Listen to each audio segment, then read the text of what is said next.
we are at Florence Crittenton High School, and we have cut the ribbon on their new garden. We're in the Valverde neighborhood within Denver, and we've been working for 2.5 years to make this garden a reality, and we're so excited to welcome the community and the students on the last day of school to the space. CASR funded the Gals Who Garden project here at Florence Crittenton to support the garden build out, as well as fund student interns to gain skills in horticulture and environmental sustainability to work in this space as they progress in their careers. Florence Crittenton High School is the largest school in the Denver metro area that happens to be serving students who are parenting and pregnant. This garden is a really special thing for a number of reasons. First and foremost, it's a really authentic way for some hands-on practical learning.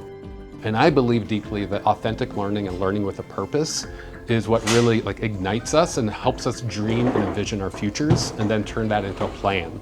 And so having just more different experiences where our learning is really hands-on and visual, and we can see it and we can feel it and we can see what we're growing, we can see what we're building, we're planning something that's going to make a difference. That's awesome, and our students know it and they can see it and they can feel it.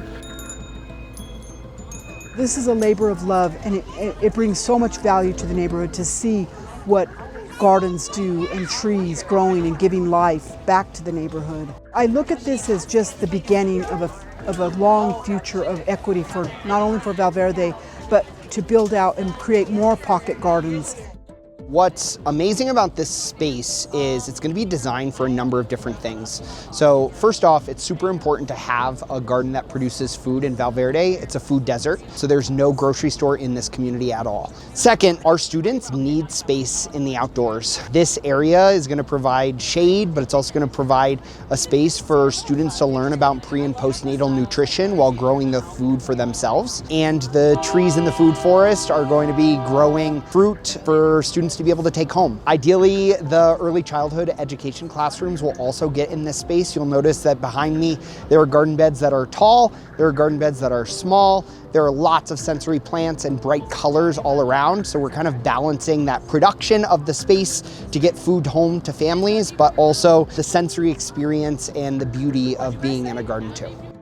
Something that made this project really stand out is all the community partners that came together to make it successful and how it was really rooted in community. The Neighborhoods Association had a strong presence in this project. The Gals Who Garden were a really important partner as well to get it off the ground. Then we have DPS as well as Sustain Ed. So all these different organizations, along with the parks people as well, supporting the tree planting and food forest component, all came together to make a really comprehensive, exciting, collaborative project.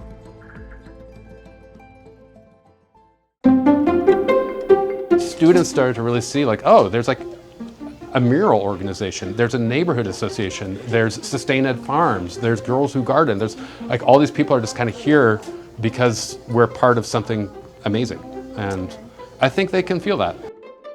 When you eat good, healthy food, you feel better, you act better, you do better, your brain, everything works better. And so that's what I want for our youth. That's what I want for this community. We want to pour into this neighborhood. We've been blessed beyond measure. And so that's what this means to the girls. They will have a future, a launching pad. Maybe they become a writer. Maybe they create a salsa, famous salsa, and become entrepreneurs. It means so much, and it brings so much value. We are so proud to have students and community members in this space, that it's a community resource, it's building capacity at the school. The partnership is what makes it so special. CASR's mini grants support a lot of small projects like this, and even with $50,000, we can make a really big impact. Projects like this support community resiliency, community cohesion, getting people outside, getting connected, and that really contributes to CASR's climate action and climate resiliency goals. It's just the beginning. It's almost like we've made it to the starting line, and we can't wait to continue to see what innovation is going to happen right here in Valverde.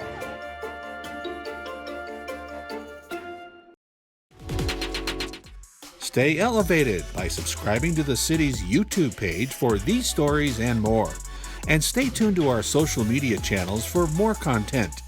Don't miss our new episodes of Elevating Denver, premiering each month. Thanks for watching, Denver.